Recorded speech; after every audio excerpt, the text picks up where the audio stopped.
Is it working? Can they hear us? Hello? Yeah. Okay, great. I joined Sesame, I just sort of picking my way through sort of a 50-year history and legacy of Sesame was not easy task. I said, I want to thank Sesame. So I said, I felt a little embarrassed because seriously I hadn't contributed anything, but I realized that I was there representing this great author, Julia, and I did not know Julia. So I just, like in a very diplomatic way, maintained my silence. And he said that I have a child who lives on the spectrum of autism, and I feel visible. It is the first time that as a parent of an autistic child, we have a representation on such a mainstream, such a popular show like Sesame Street, and that makes us feel as if we are seen. And it tells our story. And that for me was an introduction to a bigger introduction, and probably I say an induction to what Sesame does. And because today is Autism Awareness Day, 2nd of April, I will talk a little about Julia. Yeah? Julia is a little Muppet. She has red hair. She loves art. And she lives on the spectrum of autism. She was introduced on the street. Everybody had to understand what it meant. So in her first interaction with Big Bird, one of our Muppet characters, who came to say hello to Julia, Julia did not respond. And Big Bird couldn't understand. Big Bird thought that Julia doesn't like me. And had to be explained that Julia responds differently. You have to ask her a question maybe more than once, and you have to wait for the answer. But Elmo and Abby, who were her friends, didn't have a problem. They understood and they accepted Julia. And they were completely fine with it, that she has her own ways. Because at the end of the day, all children are different. And children respond in a different way. Even so-called quote-unquote normal children may not answer. If you ask them a question, they may take time, they may not want to share, and they may just turn around and walk away. So Julia came onto the street, and now she's of course a global character. She was recently stepped into space in Japan, Bangladesh. We are still to introduce Julia in India, so she's not here yet. So she was introduced in 2017, but I think right from the 70s, Sesame has always been extremely sensitive to the issue, and we have tried very hard to bring in children with different kinds of disability, but in a very seamless way. Because you must remember, Sesame creates content which is called child-facing. So the content is for children and their world. So we put children at the heart and the center of whatever we do. So how do we understand? So in Sesame's content creation, and I want to spend some time because I think there was some reference to what content creation really is about. We have a very, can I say, a very technical, a very scientific way in which we create content. And when I joined Sesame, I realized that there's zero scope for error. When you create content for an adult, you can make as many errors as you like. It doesn't matter. But for children, there is no scope for error, because once you put it out, you can't even withdraw it. So we have to check, double check, triple check. There are several checks, and if you make an error, then you have to struggle with that error because it's very difficult. So anyhow, I understood, and I'm a content creator myself, but still, it took me a bit to understand what creating content for children actually means. The second aspect that really I want to sort of look at is that when we just recently introduced another character called Amira, right? And I want to talk about Amira a little bit. She is an 8-year-old Muppet who sits on a wheelchair and she uses crutches. But she is, our Muppets have characters, and those who don't know Muppets, I wish I could have put some images up there. They are characters that come alive, they have personalities. So Ameera is 8-year-old, she's kind of a leader. She's curious and she makes jokes, like she cracks jokes. And she loves STEM, right? But she still uses a wheelchair. So she was introduced into our program in the Middle East, in the Syria response region, where in a way, and as we were speaking, so as someone said, we should not be reductionist. So a child who may have a kind of displacement has multiple vulnerabilities. Now Ameera represents that, but she's still a leader, she still is feisty, and so is Julia.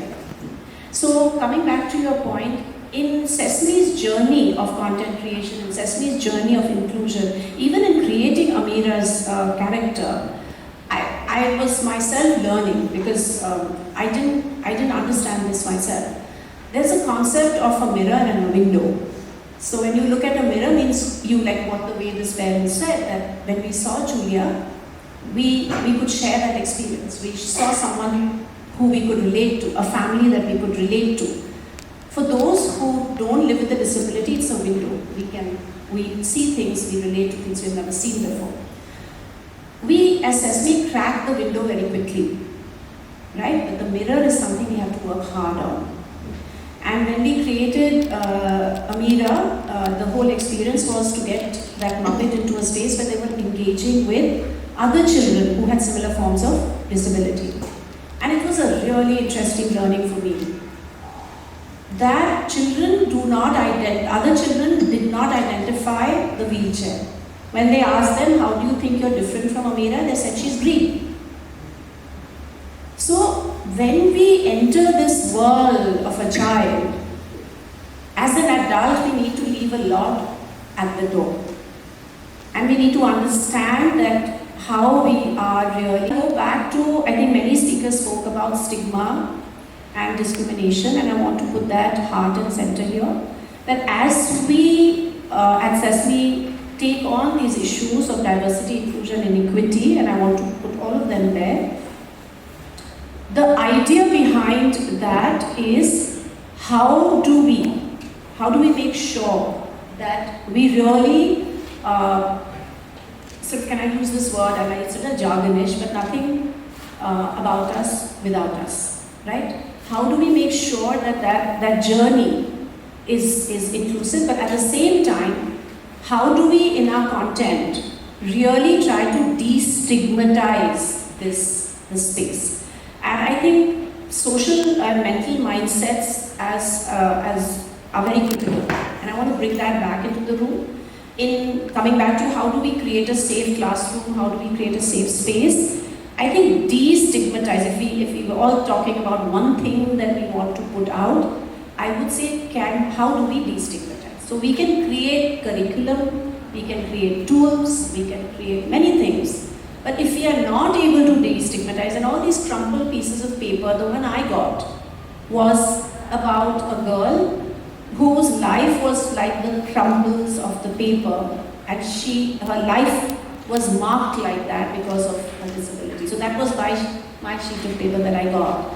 That means there's a huge amount of stigma in her life. So if that's given the tonality of the day, I would say that's that one thing we want to do to create a safer and an inclusive space is we have to destigmatize. And to do that, I think that's what Sesame's aim is, that whatever content we create, whatever material we create, whatever we want to put into the classroom. And if I ever get a chance in the second round, I want to talk about the classroom bit. I stuck to the media bit for this part. So many points were coming to my mind after hearing Vineet, Arman, Smrita, Sonali, you. That sometimes you want to do everything and more, and that's our problem. We feel like let's do all the 5 pillars, and then let's try and keep it simple also, and then let's do social media. Like, you sort of want to do everything because there is a sense of enormous urgency. Yeah, I feel sometimes we are not fast enough, we are not quick enough. Sometimes I feel we are struggling too much, and we are always struggling, and we'll never see the end of the struggle. So how do we, so this question that you're asking, how do you really move ahead on this? And that's one thing that you want to do. And I was saying like, I wish I could just put my hand into a box of chips and pick one up, and that is my solution. That was magically my solution. So it's difficult, but for this occasion, I think I would simply say that how can children, and I'm speaking with children with disability because that's who we work with, and I respect that, and before me others said that by secondary class, by skilling, we lose out. Many of these children drop out. So I'll stick to the first stages. That's where we meet the children, and that's where a lot of the damage gets done, both to their personality, their confidence, their abilities, their opportunities. Everything gets lost in the early years. Parents may be doing a lot of the damage as well, but they may also be doing all the supporting, and sometimes they don't get enough support. So I think, so I'm going to stick to that. So I think the one thing that if I was to dream of is that everybody would be seamlessly integrated. Like what we said, that why should a woman always talk about women's problems? Yeah, and I begin there because I begin with me. So why should I always be talking about my problems and my solutions and do all the heavy lifting there? And similarly for disabled people, why should they always be asked questions? So let them talk about banking, finance, and as you can see, there's all the hard stuff I ran away with, so they're coming to me first. Let them speak about all of those things. Because remember, no one talks to women about banking and finance. And we have public sector banks being held by women. So we forget all of that in a normal life. So I would just say that can we just seamlessly have them about? If that's my dream, if you say that's safe, even when we say what's that pathway, we at least want to know where we're going, right? And then we can have a million flowers bloom. And sometimes I really worry about like this very prescribed stages of development, prescribed stages of growth, prescribed stages of, because who prescribes? Yeah, whose quality are we adhering to? Whose prescription are we looking to? Whose idea is the hegemonic idea? So I would really push back on that and I said, at least let's share the vision. And I was talking to Dee a little while ago that we're just sometimes lost in the weeds and we forget the vision. So if we can, in this room, co-create a vision, forget about the steps, the pillars, everything else, but let's own a vision together. And then let's just do what it takes.